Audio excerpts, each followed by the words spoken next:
দীর্ঘদিনের ব্রিটিশ শাসনের পর পাকিস্তান রাষ্ট্রের জন্ম হয় 1947 সালে, কিন্তু সেই পাকিস্তান ভেঙে যায় 24 বছর পরেই। আশ্চর্যের কথা হচ্ছে, ভারতীয় উপমহাদেশের যেই অঞ্চলের মুসলিমরা এই পাকিস্তান রাষ্ট্র প্রতিষ্ঠার ভিত্তি রচনা করেছিল, তারাই 1971 সালে সশস্ত্র লড়াইয়ের মধ্য দিয়ে আলাদা দেশ গঠন করে। 1971 সালে সেই ঘটনা আপনারা কম বেশি সবাই জানেন, কিন্তু যেই পরিস্থিতির কারণে পাকিস্তান ভেঙে গেছে, মনে করেন সেই পরিস্থিতি তৈরিই হলো না, দুই দেশের মধ্যে সম্পর্কের ফাটলও মনে করেন ধরলো না, পাকিস্তান আলাদাও হলো না, তাহলে বর্তমান সময়ের পরিস্থিতি আসলে কি হইতো? দেখেন, আলোচনাটা একদম কাল্পনিক, ইতিহাসে যেটা ঘটেনি সেটা ঘটলে কেমন হইতো সেই আলোচনাটা করব। তবে আলোচনার মধ্যে এমন কিছু তথ্য আসবে যা হয়তো আপনাকে নতুন করে ভাবাবে এবং নতুন চিন্তার খোরাক দেবে। সেই সাথে আলোচনায় আসবে এমন সব তথ্য যা হয়তো আপনি আগে কখনো শুনেননি। তো চলুন আলোচনা শুরু করি। আর হ্যাঁ, যদি এখনও আমার চ্যানেল সাবস্ক্রাইব করা না থাকে, সাবস্ক্রাইব করে দিন।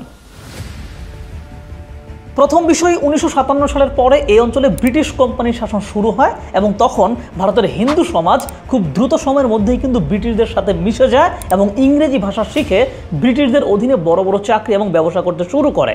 পুরো বাংলা অঞ্চলে হিন্দু মুসলিম প্রায় সমান সমান থাকলেও পুরো বাংলা অঞ্চলে আপনি কিন্তু হিন্দু জমিদারি বেশি দেখতে পাবেন, কারণ হিন্দু সমাজ আগেভাগেই ব্রিটিশদের সান্নিধ্যে চলে গিয়েছিল, যেটা মুসলিম সমাজ পারেনি। মুসলিমরা ভেবেছিল এই অঞ্চলের শাসক আমরা ছিলাম, সো আবারও আমরা ক্ষমতায় চলে আসব। তাই তারা কিছুদিন পর বিদ্রোহ করত আর ইংরেজি ভাষা এবং ইংরেজ সংস্কৃতি ইত্যাদি থেকে দূরে থাকতো। এ কারণে শিক্ষা দীক্ষা, ধন সম্পত্তি অর্জন ইত্যাদিতে ভারতের মুসলিম সমাজ কিন্তু পিছিয়ে পড়তে থাকে। মুসলিম সমাজের এই চিন্তাধারায় পরিবর্তন আসে মোটামুটি 1860 সালের পরে গিয়ে। স্রোতের বিপরীতে চলা কিছু মুসলিম মনীষী ইংরেজি শিক্ষার গুরুত্ব নিয়ে আলোচনা করেন। মুসলিম জনগোষ্ঠীর সচেতনতা বৃদ্ধির জন্য বিভিন্ন সামাজিক সংগঠন গড়ে তোলেন। এসবের মাধ্যমে ইংরেজদের সাথে দূরত্ব ঘোচাতে শুরু করে মুসলিম জনগোষ্ঠীর। আর ওইদিকে 1885 সালে ভারতীয় উপমহাদেশে প্রথম রাজনৈতিক দল হিসেবে প্রতিষ্ঠিত হয় সর্বভারতীয় জাতীয় কংগ্রেস।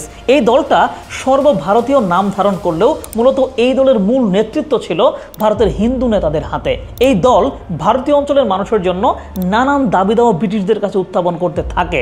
মুসলিম সমাজ ভেবেছিল ভারতে একটা দল তো আছেই, সো নিজেদের জন্য আলাদা দলের কোনো প্রয়োজন নাই। কিন্তু 1905 সালে বঙ্গভঙ্গ করা হলে বাংলার মুসলিম সমাজ এই বঙ্গভঙ্গের পক্ষে অবস্থান নেয় এবং খুশি হয়। আর ওইদিকে কংগ্রেস এই ক্ষেত্রে কোনো ধরনের সহায়তা মুসলিমদের করে না, বরং ঢাকা কেন্দ্রিক মুসলিম সমাজের স্বার্থের বিপক্ষে গিয়ে কলকাতা কেন্দ্রিক হিন্দু সমাজ তথা পুরো ভারতের হিন্দু সমাজই বঙ্গভঙ্গের বিপক্ষে অবস্থান নেয় এবং আন্দোলন গড়ে তোলে। এই পরিস্থিতিতে বাংলা অঞ্চলের মুসলিম সমাজ প্রথমবারের মতো নিজেদের একটা রাজনৈতিক দল থাকার প্রয়োজনীয়তা অনুভব করেন।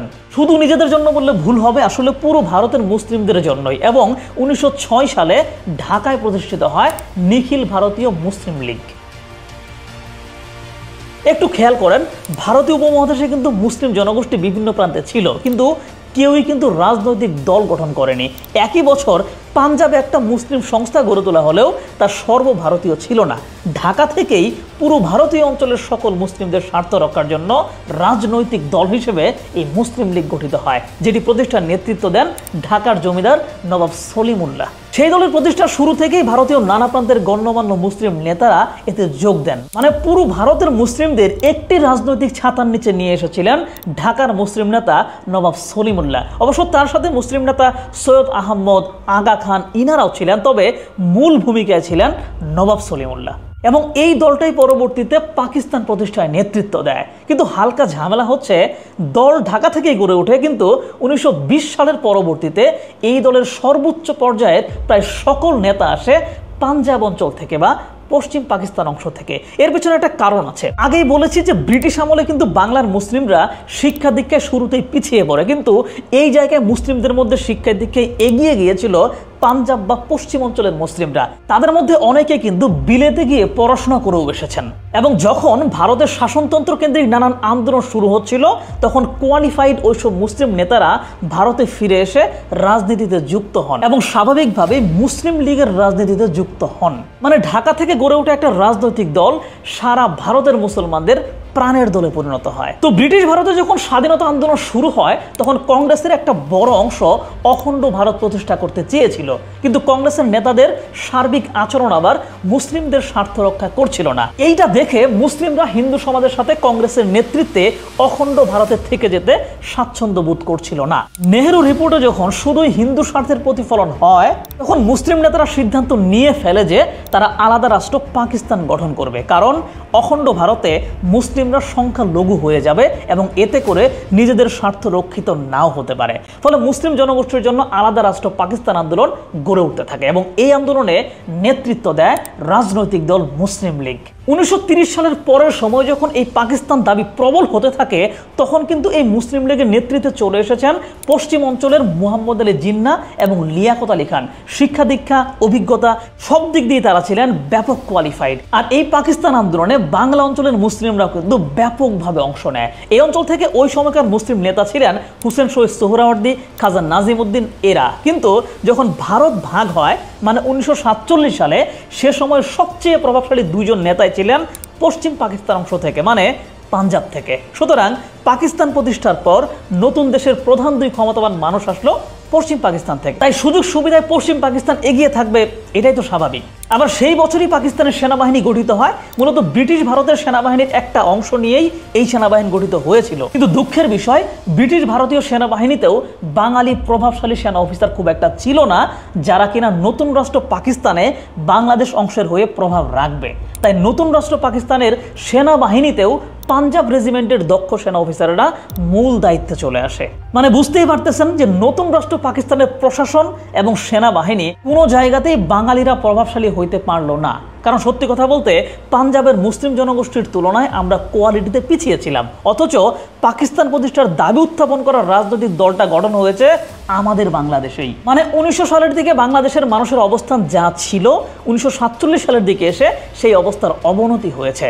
এরপরেও পাকিস্তান প্রতিষ্ঠার কিছুদিনের মধ্যেই আমাদের ঢাকা অংশের সোহরাওয়ার্দী এবং খাজা নাজিমউদ্দিন কিন্তু পাকিস্তানের প্রধানমন্ত্রী হতে পেরেছিলেন। কিন্তু ততদিনে পাকিস্তানের রাজনৈতিক পরিবেশটাই নষ্ট হয়ে যায়। মুহাম্মদ আলী জিন্নাহ এবং লিয়াকত আলী খানের মৃত্যু পাকিস্তানকে একটা দক্ষ রাষ্ট্র হয়ে ওঠার পথে বাধা তৈরি করে এবং অভিভাবকহীন করে দেয়। যেহেতু পাকিস্তানের দুই অংশের মধ্যে দূরত্ব অনেক বেশি, তাই নানান বিষয়ে এই দুই অংশের মধ্যে মতভেদের তৈরি হবে, এটাই তো স্বাভাবিক। রাষ্ট্রনেতা যিনি থাকবেন তিনি এসব স্বাভাবিক করবেন, কিন্তু পাকিস্তানের সেইটা করা সম্ভব হয়ে ওঠেনি, কারণ দুই অংশেই গ্রহণযোগ্য এমন নেতাই তখন ছিল না।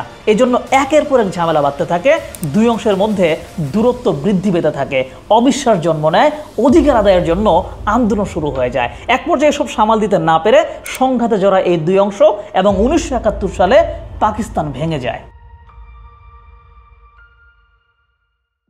কথা হচ্ছে, যদি 1947 সালের পর থেকেই পাকিস্তানের দুই অংশের মধ্যে ফাটলগুলো না ধরতো, যদি শুরু থেকেই সুষ্ঠু গণতান্ত্রিক ধারা চালু হতো, সময় মতো যদি নির্বাচন হতো, মানুষের মধ্যে অসন্তুষ্টি এবং আন্দোলন যদি বাসা না বাঁধতো, তাহলে কেমন হতো?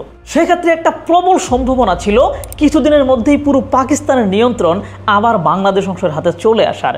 কিভাবে? দেখেন, পাকিস্তানের মোট জনসংখ্যার 60% মতো ছিল কিন্তু বাংলাদেশ অংশে। তার মানে এক ব্যক্তি এক ভোট সিস্টেম চালু হলে জাতীয় পরিষদ বা সংসদের মোট আসনের 60% কিন্তু থাকতো বাংলাদেশ অংশে, এবং এই অঞ্চলের মানুষ যদি এই অঞ্চলের কাউকে ভোট দিত, তাতেও কিন্তু বারবার প্রধানমন্ত্রী নির্বাচিত হইতো বাংলাদেশ থেকে। মানে সুষ্ঠু গণতান্ত্রিক ধারায় পাকিস্তানের মূল রাজনৈতিক ক্ষমতা থাকতো বাংলাদেশ অংশের রাজনৈতিক নেতার কাছে। সেক্ষেত্রে ঘটনা ঘটতো পুরো উল্টো। 1971 সালে যেমন বাংলাদেশ আলাদা হওয়ার জন্য লড়াই করেছে, কিছুদিন পর সেই লড়াইটা করতো আসলে পশ্চিম পাকিস্তানের মানুষজন। তারা যখন দেখতো যে আয়তনে তারা বাংলাদেশের প্রায় 5 থেকে 6 গুণ বড়, অথচ জনসংখ্যা কম বলে সংসদে আসন কম, এবং আসন কম থাকায় তারা ক্ষমতাও পাচ্ছে না, তখন তারাই বলতো যে বাংলাদেশের সাথে তারা থাকবে না। 1970 সালের নির্বাচনের পর কিন্তু এমনটাই হয়েছিল মোটামুটি। ভুট্টো বাংলাদেশের চেয়ে আয়তনে বড় পশ্চিম পাকিস্তানের প্রায় সব ভোট পেলেন, কিন্তু জনসংখ্যা বেশি হওয়ায় শেখ মুজিব ছোট্ট বাংলাদেশ থেকেই এত ভোট পাইছেন যে এখন তিনিই প্রধানমন্ত্রী হবেন। সো এইটা ভুট্টো মানতে পারেননি। আর ওই সময় যেহেতু পুরো পাকিস্তানের ক্ষমতা পশ্চিম পাকিস্তানি ইয়াহিয়ার কাছে ছিল, তাই বলা হচ্ছে বাংলাদেশ আলাদা হয়ে গেল। কিন্তু ক্ষমতা যদি বাংলাদেশি কারো কাছে থাকতো মানে যদি ঠিক উল্টোটা হইতো তাহলে বলা হতো যে বাংলাদেশ থেকে পাকিস্তান আলাদা হয়ে গেল, তার মানে আমরাই চালকের আসনে থাকতে পারতাম। কিন্তু 1920 সালের পর এরকম বর্ষিয়ান নেতা আমাদের ছিল না যারা কিনা পুরো ব্রিটিশ ভারতের মুসলিমদের নেতা হয়ে উঠবে। এরকম নেতার অভাবে 1947 সালেও নতুন পাকিস্তান রাষ্ট্রের ক্ষমতা সংখ্যায় বেশি হওয়া আমাদের হাতে আসে নাই।